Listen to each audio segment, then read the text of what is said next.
All right, traders, so you clicked on this video to learn how to make $100 a day in the Forex markets, and that is what I'm going to deliver to you right now in a couple of seconds. So before we start, I just want to say if you like this video, make sure you give it a thumbs up to help out the algorithm spread the word, and subscribe so you can stay up to date with all my latest videos. So if you like this video, it's free, subscribe, and you can get all of the free content you want in the future. So we're going to talk about how you can make $100 a day in the Forex markets, and we're going to be going over a very simple yet effective strategy on reading price action and being able to trade just the charts with no indicators, except for one very simple indicator that is going to make things a lot more simpler. So if there's any video you wanted to watch, it's probably going to be this one, because we are going to go step by step on how you can make money in the Forex markets and how you can time pretty much almost perfect entries and exits. So if you like what you hear, then stick around and enjoy. So as you guys can see, I'm in a trade right now, and we are going to break down exactly why I got into trade. You can see I'm up just over $200. Now I actually got in the wrong position size. I should be up a little bit more, but this position size is not that massive. Any one of you can achieve this sort of position size and make a couple $100 every single day in the Forex markets. So we're not going to go into this just yet on the reason why I took this trade, but I'll give you a little hint. It's extremely simple, and it just relies on a little bit of chart reading. So let's get into exactly how I read charts. So this strategy is very reliant on the trend, okay? So before we even begin, we have to define what is an uptrend and what is a downtrend. Now this may seem like a very simple concept, and if you're already familiar with this, you can go ahead and skip a couple of minutes. I might put some timestamps so you can skip this section, but you probably don't, because most people do not really know how to define an uptrend or downtrend. So let's go over this really quickly. So an uptrend, by definition, if the price is moving up, we have to be achieving higher highs and higher lows, right? So when price moves up, it usually breaks through highs and makes a higher high. And in order for price to move up, it also has to make a higher low, because if it were to break this low, well, that wouldn't really be an uptrend anymore, would it? So once we make a higher high, or a higher low, we then push up again, and the cycle repeats itself. We get another higher high and higher low. So that is how we define an uptrend. Now, as you can already probably tell, the downtrend is the exact opposite. We get lower lows and lower highs. So as price is moving lower, we get lower lows, and on the pullbacks we get lower highs. Okay, so we get higher highs here compared to the previous highs, right? We get higher highs, and then here we get lower lows compared to the previous lows, and lower highs. Whoops, this is lower highs. So we get lower highs and lower lows. So as we move down, we make lower lows. As we pull back up, we make lower highs. As we move down again, we break through lows, and that is a definition of a downtrend, and we make lower lows. Now this may seem like a really simple concept, but a lot of people don't even understand this point, but it is extremely powerful, because if you understand this, then you pretty much understand the entire framework of the market, and you can make trades based around this with a high degree of accuracy, because the market can only move in this manner. If you think about any sort of market movement, the market can only go two ways, right? It can go up and it can go down. Well, if it's going up, it's likely following this pattern right here, and if it's going down, it's likely following this pattern right here. So how do we actually incorporate this into our strategy to make $100 a day in the Forex markets? Well, it's pretty simple. On uptrends, we are going to be buying the higher lows and targeting the higher highs.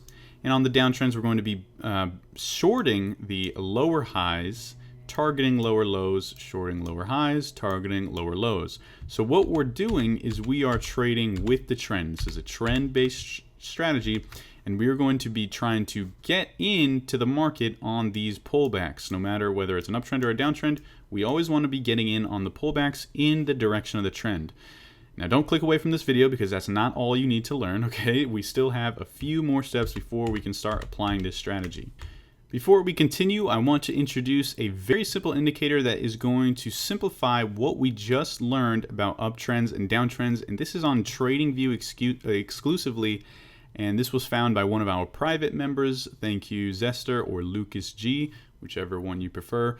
But thank you for introducing it. It is called the Zigzag ++ indicator, and this is helping out a ton of the beginners in our private room and just in general, right? So this indicator right here automatically draws out the higher lows, higher highs, or the lower lows and lower highs for you. So this gives you a very good visual of what the market is actually doing. So if we just hide the chart here, come on. Okay, you can see that the framework is exactly like we just drew it out, okay, but it's automatic. So this makes it much easier. As you can see, we make lower lows, lower highs, lower lows, lower highs, lower lows, lower high, no more lower lows, higher high, okay?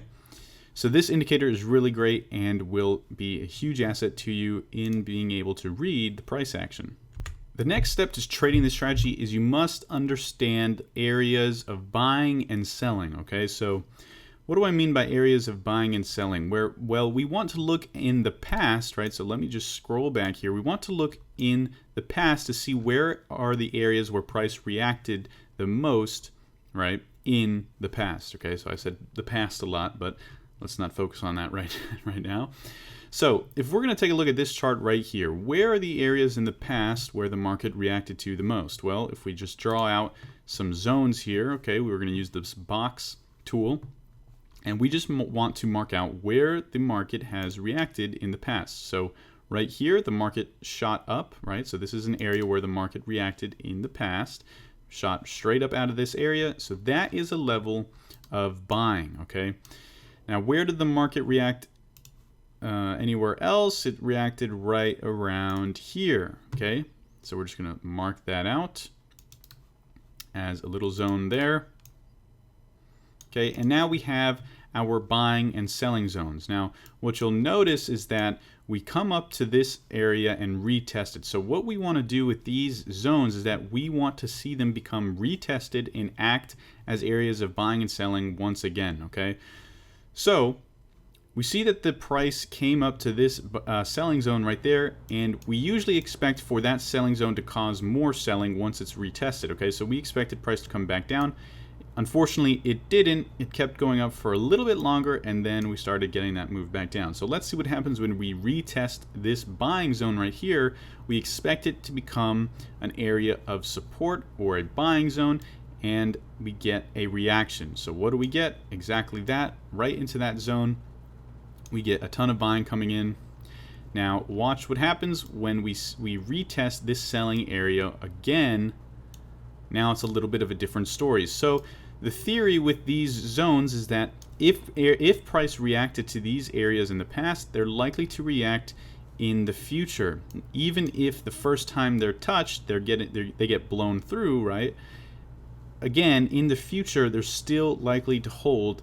You know, it kind of just depends, okay? Sometimes they're going to hold, sometimes they're not. But for the most part, if a area reacted very strongly in the past, it is likely to react strongly in the future, okay? Maybe not the first time, but the second time, third time, etc. They're always going to be there, and they're always going to cause some sort of reaction eventually. Do we ever get a retest of this buying zone? I don't think we do. But you can see if we drag out this sell zone again,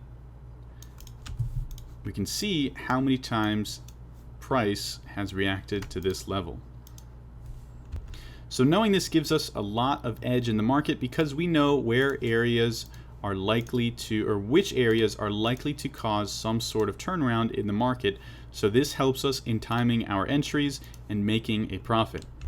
The next step in this strategy is to understand the Fibonacci Retracement tool. This tool right here. So each one of these numbers here are Fibonacci ratios, and they act as levels of support or resistance depending on the trend. So if we have, let's remove this. If we have an uptrend, okay, let's just draw out our little uptrend, and let's say we're on the move down. Well, what we do with our Fibonacci Retracement tool is that we want to measure our areas of support. We want to measure how far price comes down or retraces, right? That's why they're called Fibonacci retracement levels. So we measure this move right here. This is called a main swing, and we want to measure how far is price going to retrace within this main swing. So what do? We take our Fibonacci retracement level or retracement tool, and we take it from the low to the high. And now what do these numbers represent? Well, first of all, they're Fibonacci ratio numbers, but that's not really what's important. What these numbers represent are just percentages of how much price has pulled back from or compared to this leg right here. So if this leg represents 100%, right, because we're measuring the retracement of this leg, okay, so this whole leg is 100%, then this Fibonacci level right here, the 38.2, okay, that represents a retracement equal to 38.2% of this entire leg. So basically a third of this leg, a little more than a third of this leg, has been given back in a retracement. Okay, now it may be even easier to understand if we just use the 50 level. That represents 50% of this Fibonacci, or this leg right here. Okay, the Fibonacci, the 50% level is not actually a Fibonacci number. That it's the only number here that's not a Fibonacci number, but what it represents is a halfway point. Okay, price has now reached halfway of this leg. Okay, it's given back 50% of this leg's gains. So it's now equal to half of this move, right? So that is the 50% level because it's equal to 50% of this leg here. Then the 61.8, this is known as the golden ratio. This is one of the most strongest levels on the tool here, and you can expect this level to be the strongest level of support or resistance.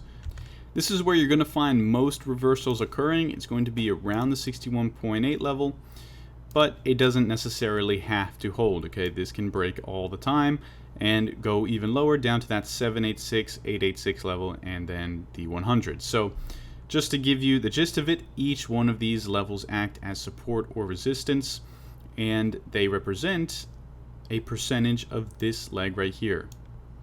So now let's say we have a downtrend. It's the exact same thing, just using the tool a little bit differently. Instead of going from low to high like we were before, we now want to measure the moves on the way down. So we go from high to low, and now these areas, instead of acting as support, they now act as resistance. Okay, so if price pulls back up halfway, let's get rid of this. If price pulls back up halfway of this leg, right, that's the leg we are measuring. Okay, let's get that a little bit tighter, put this down there. Okay, we are measuring this leg right here. So if price pulls back up 50%, that means we are now halfway up this move right here. So it's a very simple tool. You're just measuring what percentage of this move did we give back. So now why is this important? Well, we can use everything we just learned into one very simple strategy, and that is the trend following confluence strategy. Now this strategy is going to be very, very simple. You are only going to trade with the trend. And how do we define a trend? Well, an uptrend is higher highs, higher lows, and a downtrend is lower lows, lower highs. So when we look at my trade right here, I bought right here, okay? And why did I do that? Well, let's first start off with the trend. What do we see on just a pure trend basis? We see a main swing right here. What is this move right here? Well, that is, guess what? A higher high after a higher low, and this is a higher high after a low, right? That's not a higher low, that's just a low. So what do we have right here? Well, we have exactly what we call an uptrend. So now we want to trade the uptrend. We want to only buy this because this is in an uptrend. So let's put the chart back on. So now that we know this is an uptrend, we only want to trade it as long as it is an uptrend. So what would make this no longer an uptrend? Well, that would be if this, let me get rid of that again. If this low right here were to break, well, then that is a lower low, and the trend is now shifting to a downtrend. So the only area where we want to get into a trade is going to be right in between this move right here. So we want to get in anywhere between this main swing that you see right here. This is an hour swing. So we want to treat every new swing, right, new high or new low, as a main swing and only trade within that swing, okay? So we make a new high, and now we are looking to buy the pullback. It's that simple. New high, buy the pullback. So now, what about the other things that we learned? Well, let's take a look to the left and see what we see there. Well, can you guess what this box right here represents? Well, it represents an area of buying in the past. And what do we know about areas of buying in the past? They're likely to become areas of buying in the future. And sure enough, once we stretch that zone out a little bit more, we see that once we come down to this area right here, we want to start buying because it acted as a level of buying right there. So that is another plus to our trade, right? So this is going to be confluence. Okay, so we have an uptrend.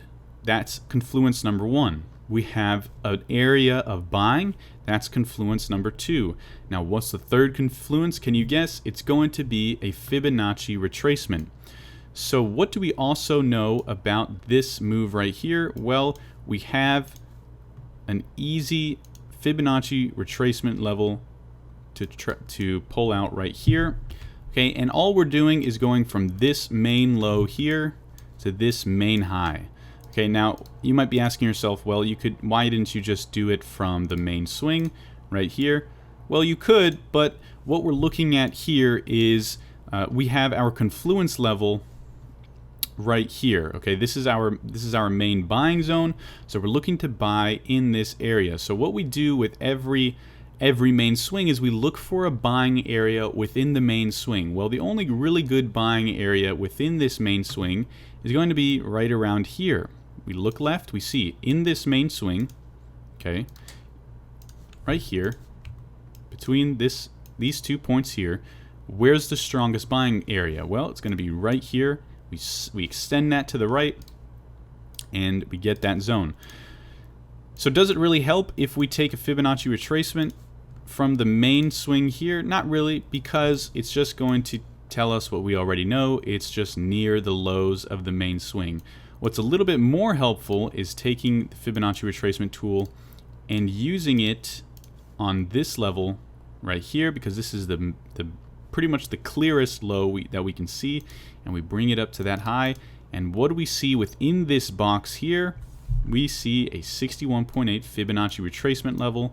So that is our extra confluence, our third confluence, that we have a massive 61.8 level within this buying area and within this main swing. So as you can see, once we get to that level right there, we absolutely shoot up and we pretty much don't look back. So to summarize, it really is just identifying where are you? Are you in an uptrend or in a downtrend? If you are in an uptrend or a downtrend, you have to identify the main swing. Where are you trading between? Are you trading between a main swing up or a main swing down? Okay, so if you're trading a main swing up, you just mark the low and the high. If you're trading a main swing down, you mark the high and the low, right? It's the same exact thing. The main swing is always just going to be the most recent swing that broke a high or low. So we broke this high right here, and so that makes this the main swing, and we now expect a higher low. So if we expect a higher low, we look to buy. We get our pullback, we buy in expecting a higher low, and that is what we got. Very close to becoming a lower low, but still a higher low. Okay, so again, to summarize, it's going to be identify your main swing, look to the left, where is your main buying point, where is the biggest area where price has reacted to in the past, mark that out, and then just use a Fibonacci retracement tool to mark out or look for any sort of big Fibonacci number within your zone. And sure enough, we get one, and that is where you want to enter the trade. So you can do this over and over again in the Forex markets pretty much day in, day out. You will see that the markets react this way a lot. For example, if we just look to the left just a little bit, and we just get rid again of this chart here, what do we see? We pretty much see two trade opportunities right here of shorting the markets. We make a, let me get rid of this magnet mode. we make a lower low, okay, shorting the pullback, make another lower low, shorting the pullback, make another lower low, excuse me, shorting the pullback, and that would have been probably a break-even trade. But still, you get the point that the market tends to act this way a lot, and you should be able to make some pretty easy profits just following this very basic framework. So now, as far as this trade goes that we're looking at right here, we probably want to take our profits, guess what, on a higher high, because we have a main swing up, we have a higher low, and we expect a higher high. Well, guess what? All we have to do is take our main swing, project it forward on that higher low, and there's our target right there. Boom. That is our target. That is our higher high, and that is also an equivalent move to the previous move, right? To the main swing. So that is just about the area where we want to target. Pretty much just going to target this high right here as our take profit. And it is as simple as that. It's pretty much just buying the pullbacks and selling the higher highs or higher lows, or buying or selling the higher highs, higher lows, right? Taking profits in the higher highs or higher lows. I said that too many times. But if you enjoyed this video, make sure to hit the subscribe button, smash that like button. If we can break 20 likes on this video, that would be awesome. Share it with your friends. If you're not already in the Discord, you can go ahead and join that, link in the description down below. And if you're interested in joining the mentorship program where we go into depth on how to trade any market, whether it be Forex, stocks, or cryptocurrencies, that will also be in the link in the description down below. I look forward to seeing you in the next video.